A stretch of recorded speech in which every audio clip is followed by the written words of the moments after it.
Shalom sahabatku yang terkasih dan sehati dalam Yesus Kristus. Jumpa lagi kita pada kesempatan kali ini.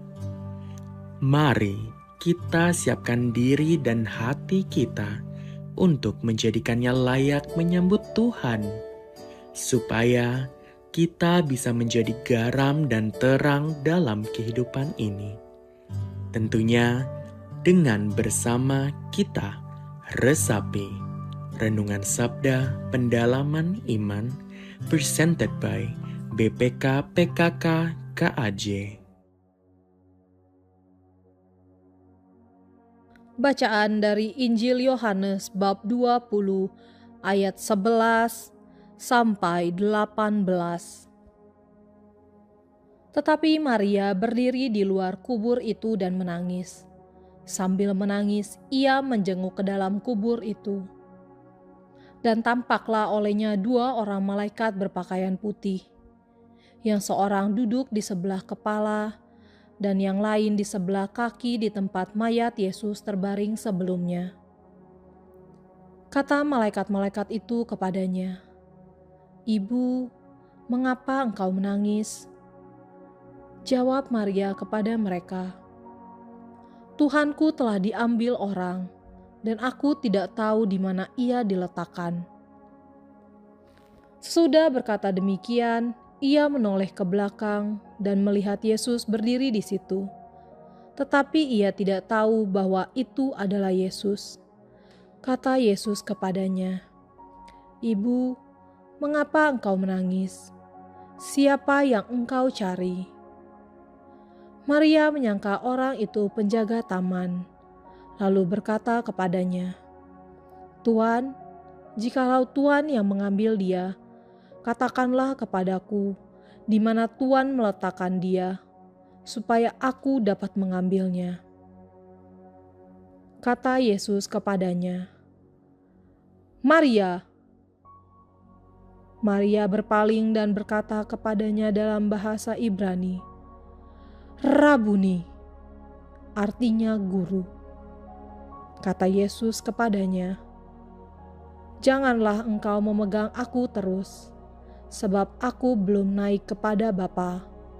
Tetapi pergilah kepada saudara-saudaraku, dan katakanlah kepada mereka bahwa sekarang aku akan pergi kepada Bapakku dan Bapamu, kepada Allahku dan Allahmu." Maria Magdalena pergi dan berkata kepada murid-murid, "Aku telah melihat Tuhan," dan juga bahwa Dia yang mengatakan hal-hal itu kepadanya. Demikianlah Injil Tuhan. Shalom bro and sis yang dikasihi Tuhan. Bacaan hari ini yang diambil dari Injil Yohanes 20 ayat 11 sampai 18 hendak mengajarkan kepada kita bagaimana cara kita menghadapi kesedihan dan apa yang harus kita lakukan ketika kita sedang sedih. Seperti cerita dalam perikop hari ini, di mana Maria Magdalena begitu sedihnya sampai dia tidak mengenali Yesus. Dan setelah berjumpa dengan Yesus secara pribadi, barulah dia bisa bersuka cita. Dalam perikop sebelumnya dikatakan kalau Maria Magdalena pagi-pagi benar sudah pergi ke kubur. Dia membawa rempah-rempah hendak meminyaki tubuh Yesus. Sampai di kubur dia melihat batu penutup kubur sudah digulingkan. Tanpa mengecek lagi ke dalam kubur, dia langsung mengambil kesimpulan kalau tubuh Yesus sudah diambil orang. Dia segera berlari kepada Simon Petrus dan Yohanes. Sampai di sana, dia berkata kepada Simon Petrus dan Yohanes, "Tuhan telah diambil orang, dan kami tidak tahu di mana ia diletakkan." Mendengar itu, Simon Petrus dan Yohanes segera berlari ke kubur.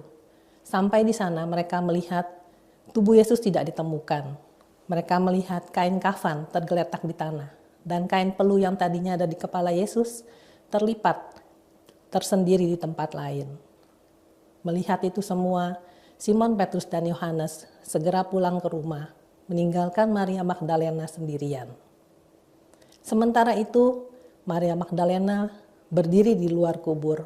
Dia menangis. Menangis di sini bukan menangis dengan diam-diam, dengan air mata yang mengalir pelan-pelan di pipi. Menangis di sini diartikan menangis dengan suara keras dan tidak terkontrol, mungkin seperti meraung-raung. Siapakah itu Maria Magdalena?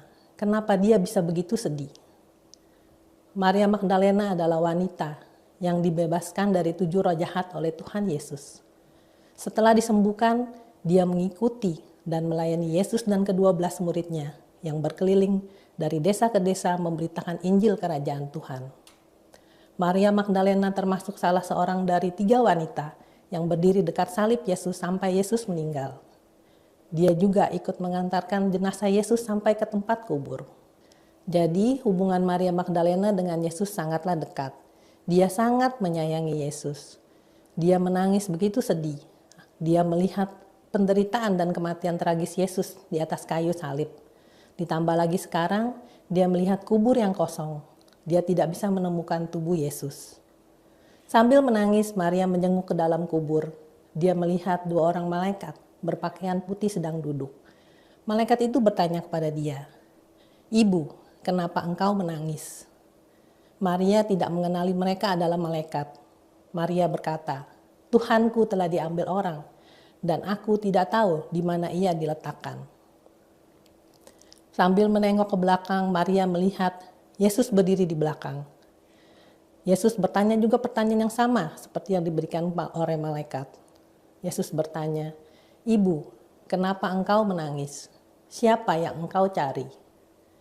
Maria Magdalena tidak menyadari itu adalah Yesus. Dia menyangkanya adalah penjaga taman.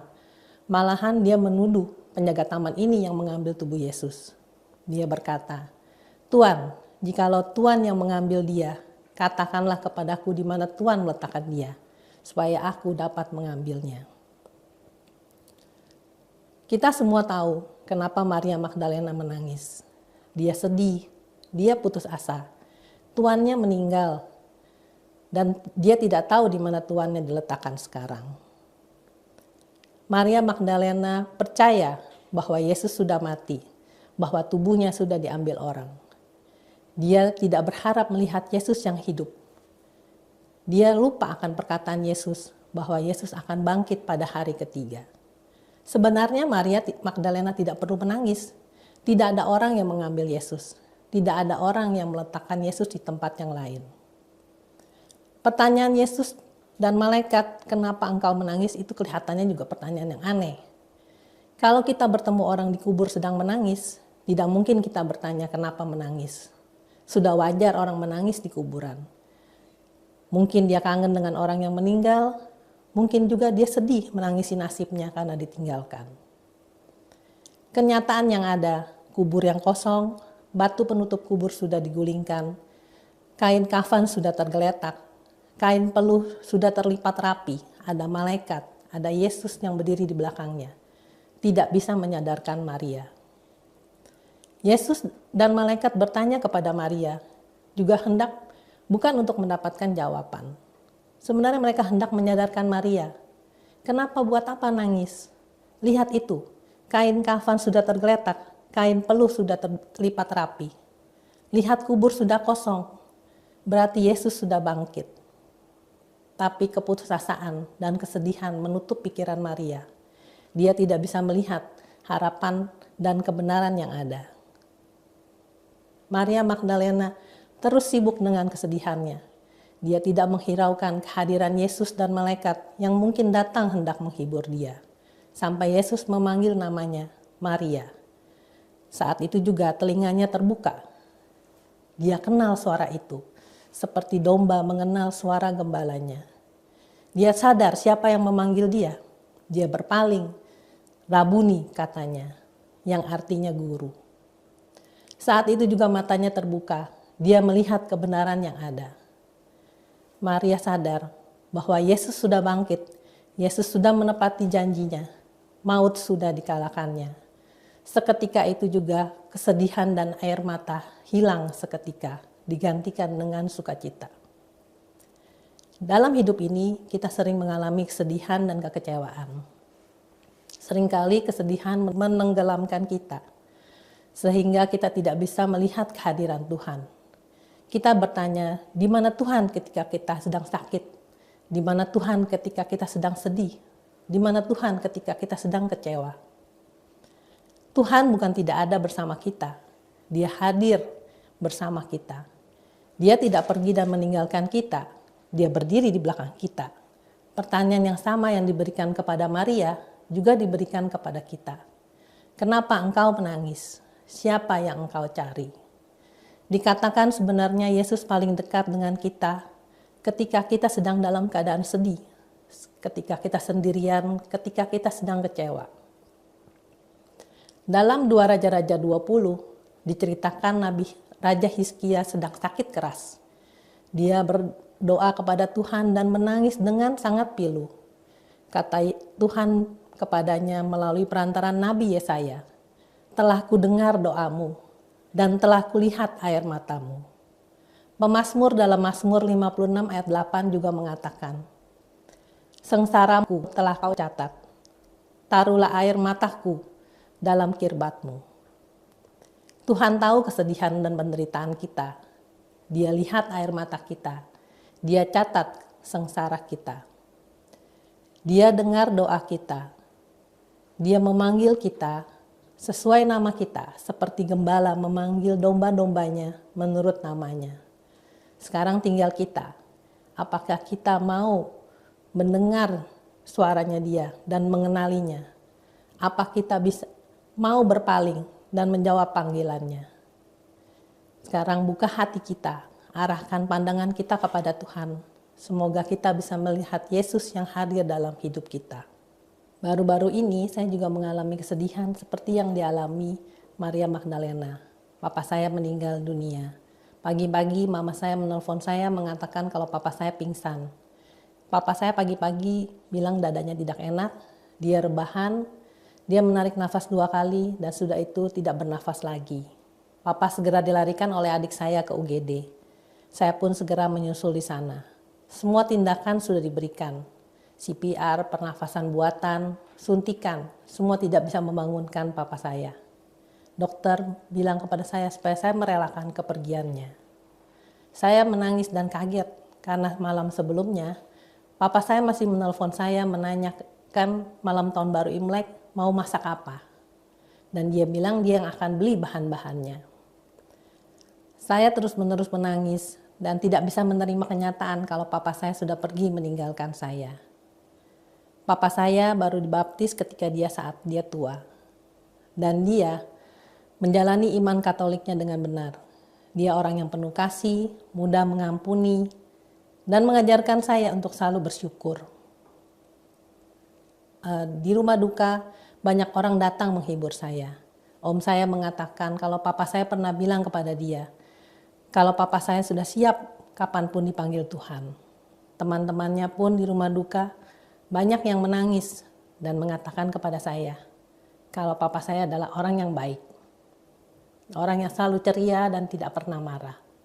Mereka berkata, kalau Tuhan pasti sudah menyambut papa saya di surga.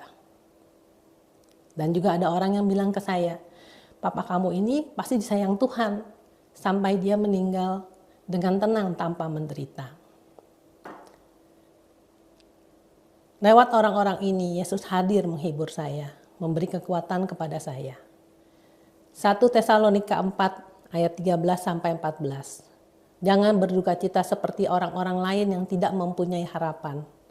Karena jikalau kita percaya bahwa Yesus telah mati dan telah bangkit, kita juga percaya bahwa dengan perantaran Yesus, Allah mengumpulkan bersama-sama dengan Dia mereka yang telah meninggal. Lewat firman ini saya dikuatkan. Saya percaya bahwa papa saya kelak akan dibangkitkan kembali.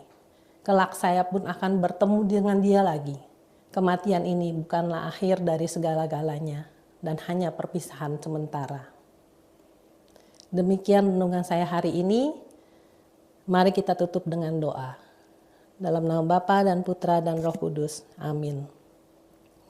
Bapa di surga, terima kasih Tuhan atas firman-Mu hari ini. Terima kasih karena Engkau selalu hadir dalam setiap musim hidup kami. Terima kasih karena Engkau selalu mengerti setiap bahasa tetesan air mata kami.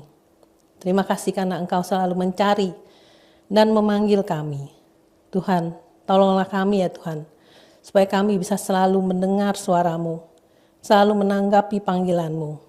ubahkanlah segala duka kami menjadi harapan dan sukacita, karena Engkau telah bangkit dan hidup selama-lamanya. Doa ini kami panjatkan dengan pengantaran Kristus yang hidup dan berkuasa dengan Dikau dan Roh Kudus, kini dan sepanjang segala masa. Amin. Dalam nama Bapa dan Putra dan Roh Kudus. Amin. Tuhan Yesus memberkati kita semua.